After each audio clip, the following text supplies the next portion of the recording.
6 o'clock, I'll call this meeting to order. Please rise to the pledge of allegiance.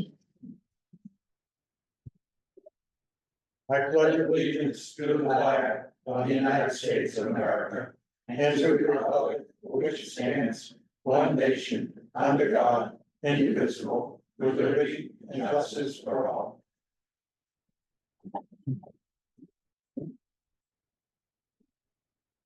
Because some member participation will be remote, all of our votes will be done by roll call. This meeting is also being recorded. Are there any comments from the public tonight? Seeing none? We'll go right to approve the minutes. I'll ask for a motion to approve the school building committee minutes from July 24th, 2024.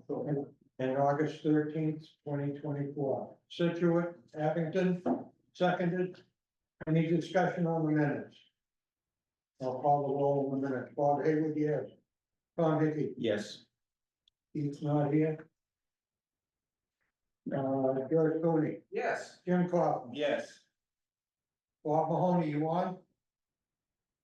No. Nope. Bob Miller on? No. Nope. Okay. Dustin Reardon, Yes. Dan Salvucci, Yes, but abstain from the one that is the 13th. okay. Sandy Baldwin. Yes. Let's see who's on. Okay, and Frank Moll's not on. Tom Petrozelli, Yes. Joe Zambello, Yes. Jack Manning. Yes. Okay, motion carries. All right, we'll go right into the review the schematic design and vote to submit a schematic design package to MSBA.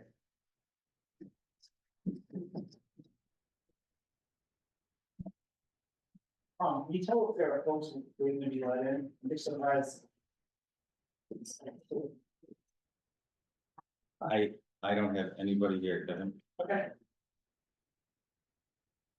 I'll keep an eye on that. Okay. I don't know if you're pulling it there or if I am, I just wanted to share that, the PDF, presentation. Yeah, you should have access from that keyboard there. Bob, we're gonna come back from a brief tech recess here, and we had a different Zoom link up, so we've just finished with the minutes. The chair could reopen if you want to record them to vote on the minutes if you'd like, and we could proceed with Kevin's. Okay, report. what we had was, we voted on the minutes, but I would like to get the people that were missing. We had a motion by Situate, second by Abington on the minutes. Bob Mello, do you approve the minutes? Yes. Keith Boyle? Yes. Okay, Frank Muller? See, I think that's Frank on, Frank, can you hear us? okay, Yeah. thank you. That makes it unanimous, thank you. Motion carries. Now we're going to go to schematic design package to the MSBA. So, Tom, PDF's at the bottom, I'm with the mouse right now. But just wanted to be able to share that.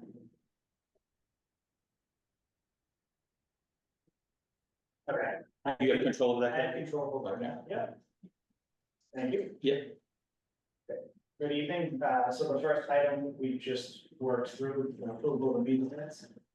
This is a general schedule overview, MSBA update, so. As discussed a couple weeks ago, on August 13th, which was step 1 of 2 of the MSBA schematic design submission process. On August 13th, we reviewed the budget, the total project budget 3011, answered some questions, went through it line by line. In anticipation of submission to the MSBA. And tonight is part 2 of 2 for the MSBA schematic design submission report. No later than August 29th. So that's why we're here tonight. We're going to answer some questions, go through that on a high level. And certainly if folks have questions, we're happy to answer them. Submitting by August 29th to the MSBA You didn't hit share screen, so I just wanted to make sure you're sharing the very most. Right. That's okay.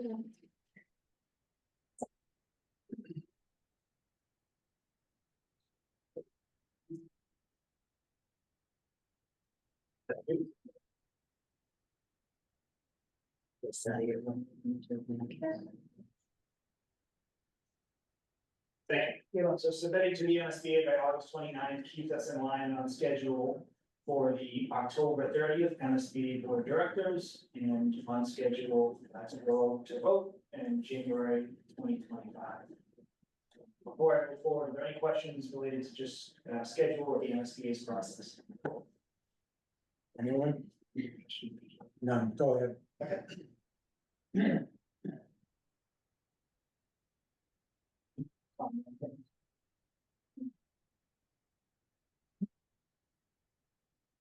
Thank you.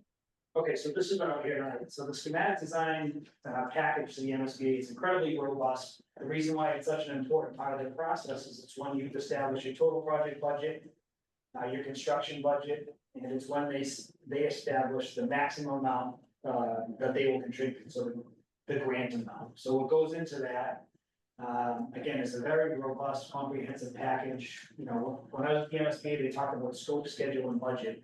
So the biggest part we're gonna talk about tonight is the scope, which I'm gonna turn over to Carl in a minute or so, just to talk about, you know, what is this package made up of, what is the building comprised of?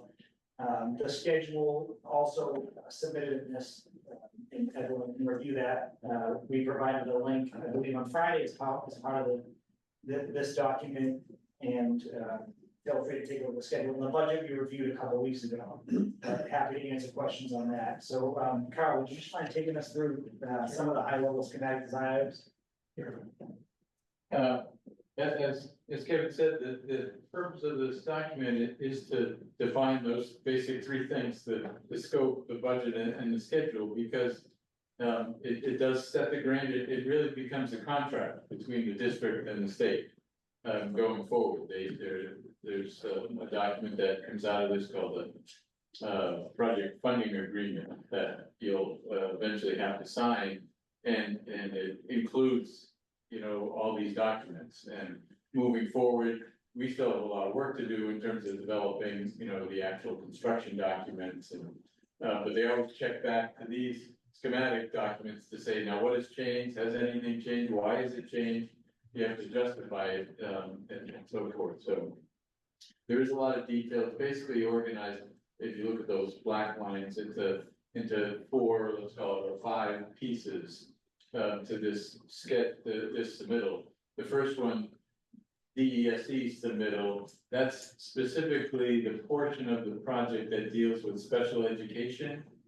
And the reason it's a separate package is because it gets, even though it goes through the MSBA, it's the one part of this package that actually goes to DESE, the Department of Education, to review because of the special education needs. And so we just basically had to pull out of the plans, highlight on the plans, what spaces in the building are going to be used for special education, how big are they, why are they where they are in the plan, and there's it's called special education methodology letter that the district put together to explain those things, and everything sort of has to be coordinated with the space summary. You know, if we say an office is 150 square feet, it has to show up on the plan as 150 square feet. If a classroom is 850 square feet, it's that kind of, you know, bean counting, as we say, because, again, the Department of Education is going to review it, agree to it, and ultimately approve it. And then we have to, again, live with that going forward. And any changes, hopefully there aren't any, but if there are any changes, they have to be justified as to why they're changed. So that's one part of it, but the majority of it is that next part with all the different sections, schematic design binder. When we print this, it's literally like 1,000 pages. If you look at all those PDFs that we've included, some are just a draft right now, and we're cleaning them up right now, but basically there is something like 1,000 pages to it, because it has so much documentation, all of which you've seen in some form previously. But it basically starts off saying, tell us how this schematic design compares to that preferred schematic that you told us about back in February. Why was, that was our choice as to the preferred option. Remember, we chose 900 students, we chose option NC 2.0, new construction of a certain design. So there's the introduction sort of recaps that preferred schematic and then shows, and in this case, the design hasn't changed all that much. There's been a few fine tunings.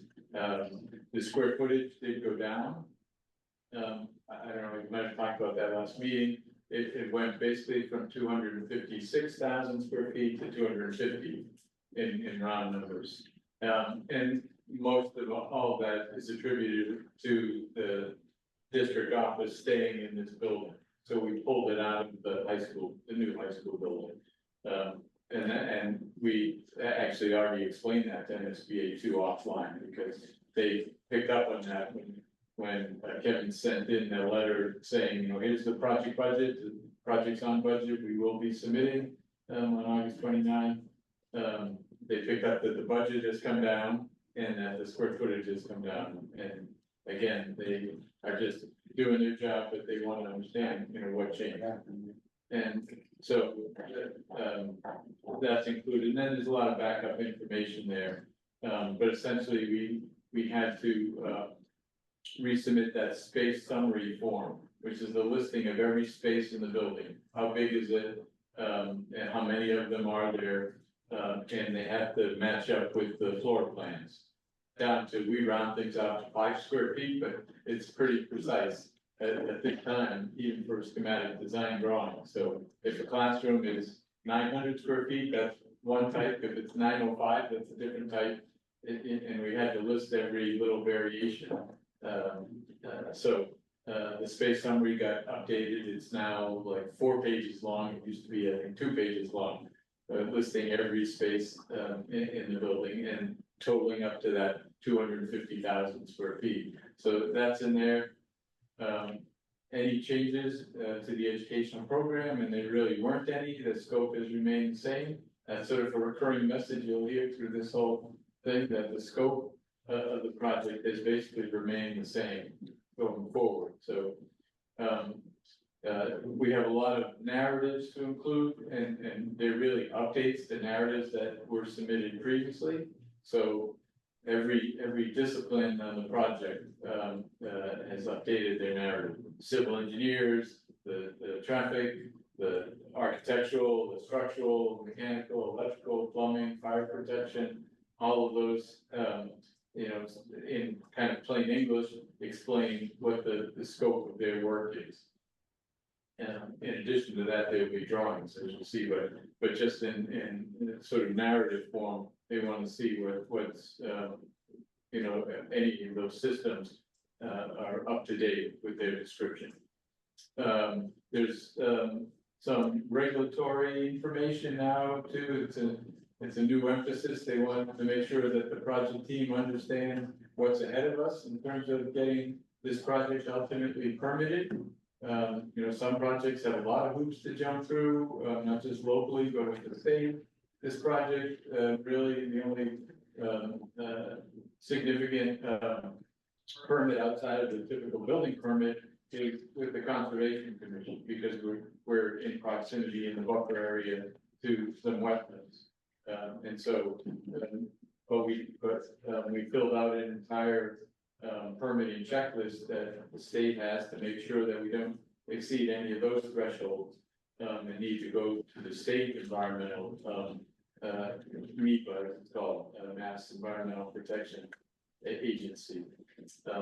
So that's in the checklist here, and one of the lines you'll see. Otherwise, the other major piece, which has a lot of pages to it, is the room data sheets. It kind of goes hand in hand with the floor plans and the space summary, but the room data sheets are basically a couple of 8.5 by 11 pages for every space in the building.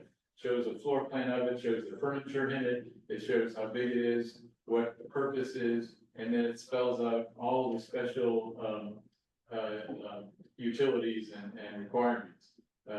What's the electric power requirement, what plumbing does it need, what mechanical system does it need, so we go through every space in the building, so. When you multiply the number of spaces we have times a couple of pages, that's one large piece that is, relatively new information to the MSBA, but it's fairly standard. Nothing surprising there, again, but we have that for every shop too. And you can imagine that's a little more detailed. It shows the equipment layouts, and we've shared these with you before, the equipment layouts for each shop and the power and utility requirements for each of those spaces. Then we get into the budget portion of the binder, which includes the summary of the total project budget. But then it also has, all the details of the construction budget and the soft costs that you saw last time, and that spreadsheet that's called the 3011 form, that includes fees and contingencies and furniture and equipment. And then we break that down, you'll see there's a breakdown to each of those components here, so that the state can see that, we're not just putting in plug numbers for furniture. We've actually thought about how many desks and chairs are needed for this new school, how many pieces of equipment are needed, and what's the budget for those. So those are all listed in there as well. And then, as you know, we've had 3 cost estimates done. One by our cost estimator, an independent cost estimator that we hired, one that Kevin's firm has hired, and then one that Suffolk Construction, the construction manager, has provided. So 3 separate firms worked independently, produced estimates, and then they got together. We spent over a couple days to reconcile. Not that they're exactly the same, but they are within, a few percentage points of each other. And all 3 of those estimates are submitted and included in this binder. And they're each about, 25 pages worth of pretty detailed information there too. And then the third part, as we mentioned, the scope, budget, is schedule. And there's, again, with input from Suffolk to the construction schedule. Kevin's firm has put together a more detailed project schedule. We've put together a more detailed work plan as to what we'll be doing as the design team in subsequent phases, and what we have done in the past. So our work plan is included in there as well. So those are as I say, the 3 major components, but there's a lot of backup to each of them to substantiate the scope, which they call the program in here. The budget and the schedule. And again, the reason that these are important is because it does become a contract going forward. And if you were to want to change, say, we're into the next phase of the project after it gets approved by the region, if we're in the next phase of the project, somebody says, we really, we need to save more money, we need to reduce the size of something. The MSBA is going to push back, say, wait a minute, you agreed to this scope. You agreed to this budget, you agreed to this schedule. And it makes a hard argument to make significant changes going forward in that regard. So that's why it's an important document. And, they have seen, obviously, in a couple of years ago with COVID times and so forth, the construction costs were going through the roof, and a lot of projects went over budget. There were some extenuating circumstances. And people wanted to try to get back on budget by cutting the scope. MSBA, each and every one of those had to be sort of looked at individually. Ultimately, most of them did not change the scope, but MSBA came up with more money, which was a one-time, occasion. And that's when they raised the rates for everyone, the reimbursement rates, the rate of construction, which was a good thing for this project and all of them. So that's the binder, that's the majority of the documentation. Then the next part there, the project manual, that's a fancy name for specifications. It's called project manual, but it's really and right now they're just called outline specifications. Ultimately, when we go to bid, when you put out a project to bid, there's a set of drawings and there's a set of specifications. The drawings, as you know, lay out the extent of everything, they show the pictures and they're all dimensioned. The specifications tell you all about the products that are acceptable to be used. And so right at this time, they're just outline specifications. So they will say, yes, we have carpet in the building, yes, we have bricks, we have masonry, we have concrete block, we have concrete, we have steel. And in a more general way, those products are outlined, every product that's intended to be used. So that's the project manual. And then the schematic design drawings are the drawings at this time are include the plans that we've shared with you, but every discipline now has produced a set of drawings. So civil, structural, mechanical, electrical. And there, again, their schematic means there's not a lot of detail, but the scope is shown on the plans. You know, architecturally, the buildings are pretty well drawn. Everything is obviously dimensioned and to scale. Wall types are called out, floor finishes, wall finishes, ceiling finishes are called out. Elevations are drawn with materials and so forth.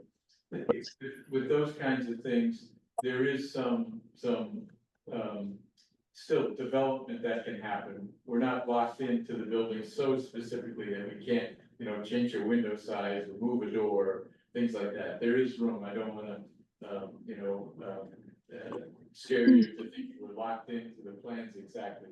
The next phase of the project is called design development. And MSBA understands it's a normal course of developing things. You know, we will have another round of meetings with teachers and instructors. Things may change a little bit in the layouts and with administration, and we may want to move a door or move this office from this side to that side. Those kinds of changes can still happen. We still have to be careful of the overall size of the building. We can't enlarge it, you know, without significant justification or shrink it without significant justification, but we can move things around a bit in the next so-called design development phase. So the drawings in the old days when everything was hard copy, we had to print a set of drawings and they'd be half-size drawings, but they would be pretty thick too. Being a roll, they may still want that. The MSBA kind of holds out and says, we may request a hard copy of this thick binder of documents and this set of drawings. But fortunately, Thursday, we're only turning in PDFs, electronic copies of it. But And then there's the last section, the appendices, because some of our consultants' work has a lot of backup information that's very detailed. For instance, you know, the geotech engineer does a lot of borings. Every time they drill, every hole they made and analyzed has a set of backup documents. And there were, you know, maybe 50 of those or something. And we put those in the appendix. The hazardous materials testing that happened in the school, they did, I don't know how many tests, you know, they'd go into a space, they test a wall, a ceiling, a floor.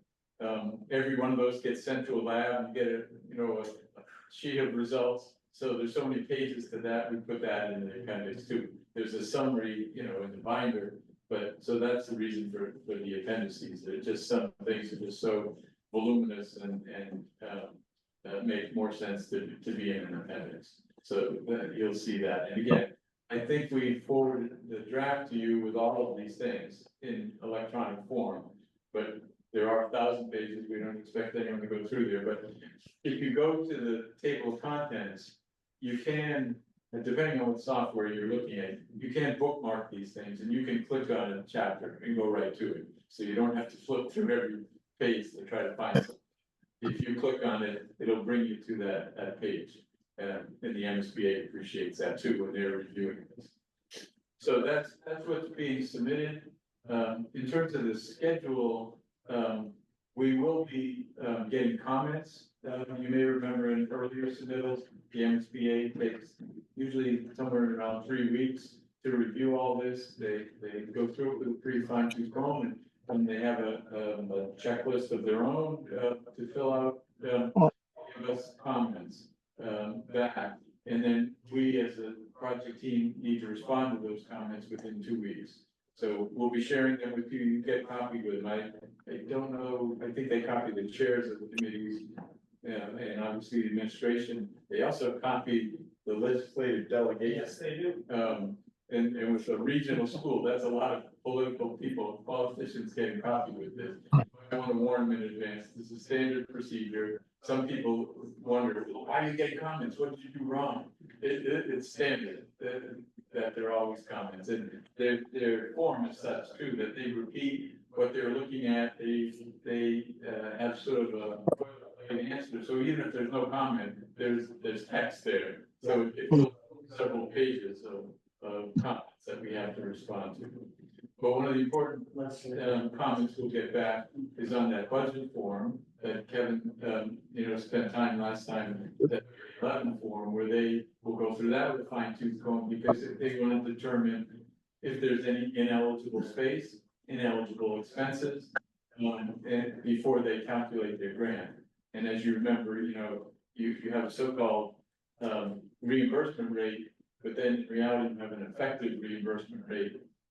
Once you weigh the ineligibles and apply your, 60%, 59%, that your rate, it's 60% of what they. It was a little over 60% reimbursement, with the not incentives. the entire product. And then the space summary too, that's like we said, some spaces, unfortunately for a regional vocational school, you have things that a normal high school doesn't have. You have a co-op coordinator, you vocational coordinators who have space in the building. And so on a few categories, items in that space won't we necessarily exceed the allowable there. And so they will identify those ineligible spaces too. Sometimes there's a little opportunity for you can negotiate somewhat.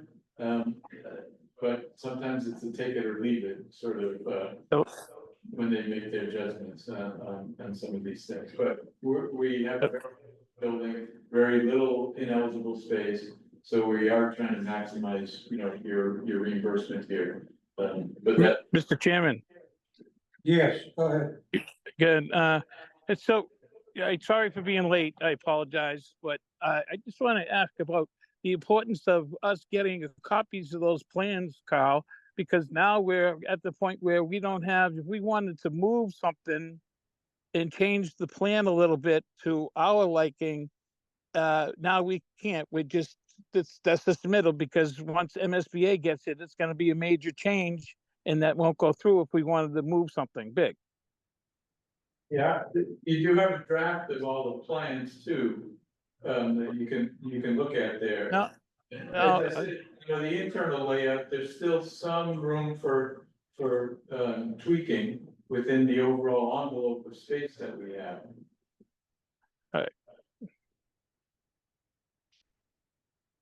Mr. Chair, if I could ask, Carl, one of the many numbers that Kevin rattled off at the last meeting was something called the grossing factor. Yes. We talked about this being a very efficient building, very tight building, very small amount of ineligible space. Where did the grossing factor, could you just quickly review the grossing factor? Where did our building land on that, if you recall? The grossing factor is the difference between what you think of as usable, what they call net space. So in an office, if you took a tape measure and measured from wall to wall, inside the walls, that's the net square footage of that office. But obviously, to build a building, the wall has thickness. There's a corridor outside the office, there's a toilet room down the hall, there's stairs, there are things that aren't usable, quote unquote, space. And it's only realistic, every building has to have that. And the MSBA sets a maximum that amount of other stuff to get to the overall size of the building can't exceed 50% of the net usable space. So in other words, if you added up all the offices and all the classrooms, the net space, and multiply by 1.50, 50% more, that's their allowable overall gross, and that's how we have to measure the building, the outside walls, including, the insulation and the wall thicknesses. So, 1.50 is their maximum. And we have always lived with that in all our projects, but we've actually on this building got it down to 44%, 1.44, because, we look at corridors, we look at the layout, of the building, it's fairly straightforward, and there are a lot of large shops off of, a corridor. It's a little, more efficient than having, a lot of small classrooms off of a corridor, and so forth. So, that's why it can be 1.44 in that. So that's to your advantage. You're getting, more usable space for the overall size of the building. Thank you. So, And just to add to that, I think it's important as it relates to eligible and ineligible costs, where, as stated, this building has very few ineligible costs, from a construction standpoint. But any ineligible costs are put up against the gross impact, so the higher it is, the more is ineligible, so the fact that it's been reduced to a very lean building, very efficient, also reduces ineligible costs. Mr. Chair, one other follow-up. This is a significant milestone for the building committee to get to this point. Homework assignment's about to be turned in. MSBA gets a homework assignment to review our stuff. As a building committee, is there any tangible action that we as a committee are going to have to take between now and when eventually our project will be in front of the board? In other words, the feedback that they give you in a very organized, written way doesn't necessarily come back to the committee for review. They're looking for clarifications, things that the project team can clarify. there might be a few things that might fall in purview here. If we want to challenge something, sometimes they look at the space summary and say, we consider this ineligible or something, even though we thought it was within their guidelines, and we may want to discuss with you, should we push back or should we just accept it? That's your judgment, we'll share our experience and so forth, but, or sometimes there might be something in the educational program that brought up that might come back to the school, maybe not necessarily the building committee, but you're right, most all the comments are sort of technical in nature, or they're missing something, could you please supply this piece of information and so forth for the project team. But it might be good to, think about the possibility of having a building committee meeting in the time frame that we'll get the comments and before the deadline for us to respond. Thank you. I appreciate the building committee's flexibility this summer for obvious reasons, and if we can dovetail our meetings with our regular school committee meeting, that's great. But if the MSBA is on a slightly different timeline, we will be flexible. Thank you. I have a couple of questions. Yeah, go ahead, Dan. Probably answered from the last meeting, I apologize for missing it. With the lowering of the size of the school, what's gonna be the total cost of the school now? What? The total project cost with contingencies, with what I'm gonna do, Dan, if I don't mind stealing Kevin's thunder here. Total project budget, I could tell the total project budget is, here we go. 276. Yeah, 276, okay, I'm up to it. Yeah, with the construction budget's a little higher than that, that is the line of that about 223 million roughly. So it's the schools, but the construction project add to it, the total cost of the town, maybe 276 million. before, I'm sorry, Mr. Chair, Yeah, go Dan, ahead. before the projected MSBA grant. Right. What Kevin Right. presented at the last meeting total was a local share, correct me please, somewhere between 166 and 168 million. So there's a projection from our project team that our state MSBA grant will be in the ballpark of 107 to 108 million. So the number in this motion here, Dan, it cites the construction cost of 223.6 Right. and the total cost of 276.4. it's noteworthy to point out in parentheses that 276,449,480, that includes feasibility study costs, which, as we know, this district saved in advance, and that is not being financed. That is money that, so when we get to that final local share, which we'll get a signal about before October 30th. But October 30th is when the MSBA board will say once and for all, this is your grant. We will be able to answer the second part of that question, Dan, which is what is the precise local share? So we've got it down to a range, and I'll let Kevin polish that up a bit, but it's better than we thought after the PSR back in January, February. And I assume this is from what we're getting, so we got a lot. That's what we received so far, reimbursement. Right, okay. Okay, that, and the other question is, you say you've been taking borings and checking the walls of the school. Right? Yep. God forbid the towns don't pass this project. If they don't, that means we still got the school. Is what you've done to the school repair? Oh, sure, yeah, it's called non-destructive testing. Okay, because we've had that issue in my town, and we had something done. Yeah. Right, and second of all, if there is a possibility of students learning as the project is going on, will the MSBA allow that and say, well, you're saving payroll or cost because you have students doing certain electrical or whatever? I mean, I don't want to. There's a couple things there, Dan.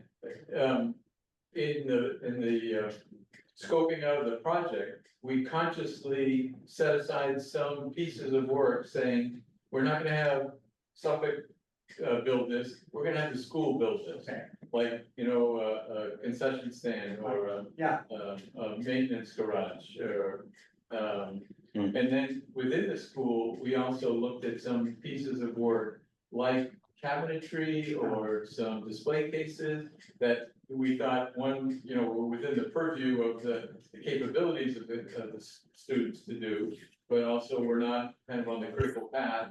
They involve life safety or, you know, would hinder the schedule for opening the school on time. So there's definitely some work that the students can do as a learning experience. But then Suffolk also talked about, and we would too, welcome participation, you know, during the process, like during design.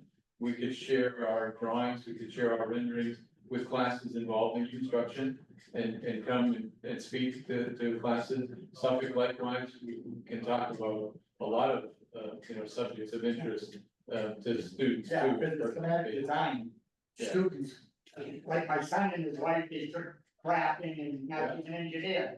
There was some school, they would love Yes, to be part of that in learn. yeah. Yeah. Yeah, we enjoy doing. The graduating classes of, let's say, 2026 through 2030 Yeah. will definitely have a boots on the ground experience with the various folks that are here. A lot of help in their future. And just to back up to the budget question, Mr. Salvucci, I think it's important, related to the district share. The progression of that is something we spent a lot of time talking about at the last meeting. At the preferred schematic stage, which was January, February, March, the anticipated district share was roughly 176 million. Based on some of the reductions in the eligible square footage and the reduction in the building size, that has gone down from roughly 176 to, you know, 166 to 168, so it's come down significantly. Which is, That's the total cost, that's Because of the cost. reimbursement or after? That's after. After, so that 166 to 168 range, which will be pinpointed by MSBA once they land the plane on the grant amount. We'll go from that range. That'll be divided, yes. Okay, That's right. I hate wearing two hats. all the time. It's all right. You don't understand. Both hats. Anyone else have any questions? Yes, sir. Is, and not to beat a dead horse, just that 39% that we're expecting the MSBA to kick back, there is an opportunity for that to be higher, or is 39% really the maximum that we're gonna be kicking back? since you're talking, so I think Carla mentioned the actual reimbursement. What?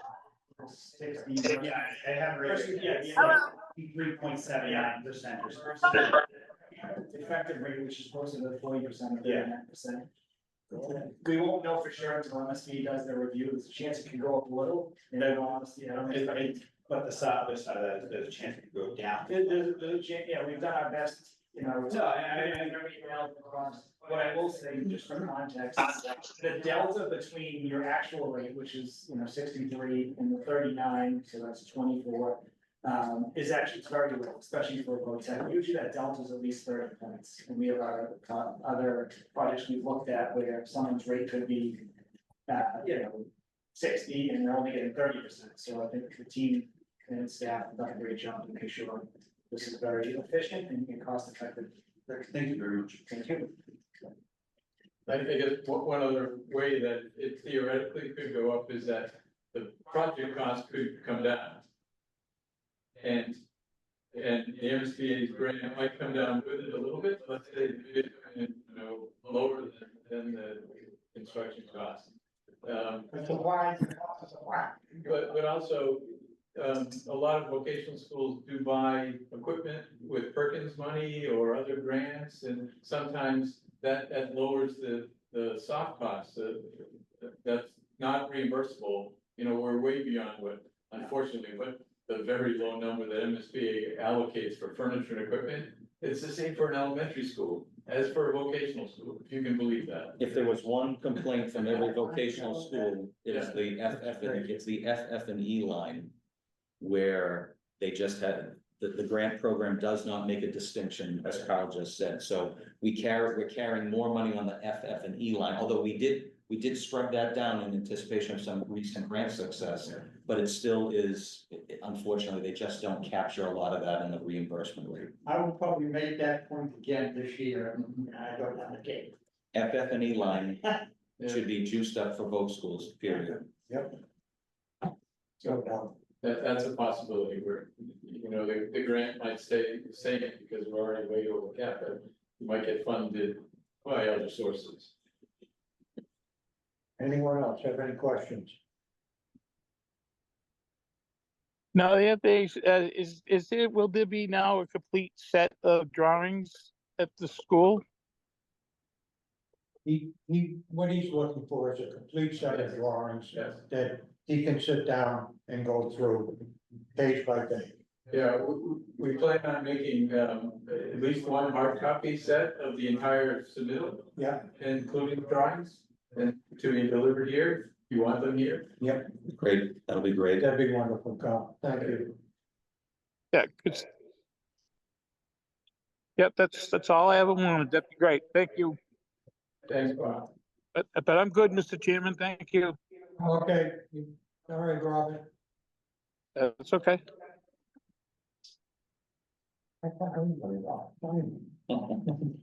All right, if nothing else, I will ask for a motion to submit a schematic design package to MSBA. Motion by Whitman, second by Cole. Second. Mr. Chair, for the record, could I indulge, Dan, if you made the motion, would you mind?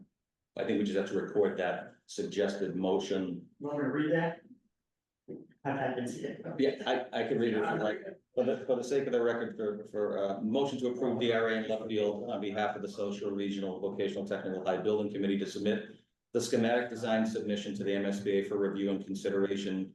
Items specifically to note include an MSBA student enrollment of 900 students, a gross square footage of 250,700 gross square feet, an estimated construction value of $223,603,801, and a total project value, including the feasibility study phase of $2 million, of $276,449,480. I motion we. Yeah, clock, Sandy. Motion by Dan Zagogi and second by Dustin Reardon of Norwalk. Thank you, Tom. Sure. Any discussion on the motion? Seeing none, I'll call the roll. Bob Haywood, yes. Tom Hickey. Yes. Keith Foil.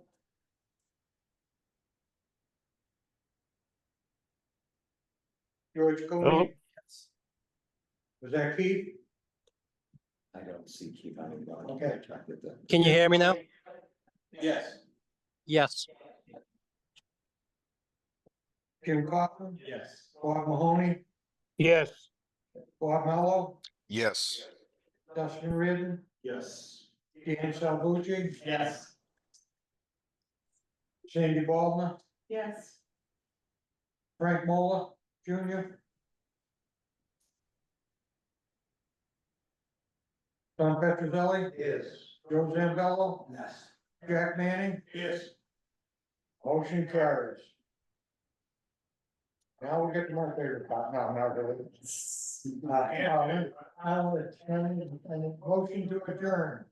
I motion, Whitman, second by Sitwood.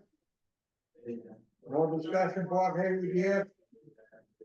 Tom Hickey. Yes. Keith Boyle, Yes.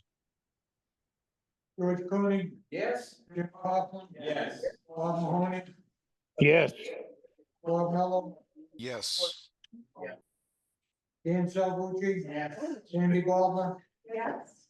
Frank Moore. Frank is muted. I'll keep an eye if he comes on. Okay, Tom Petrozelli. Yes. Dustin Reardon, Yes. Joe Zambello. Yes. Jack Manning. Yes. Motion carries, we are now adjourned.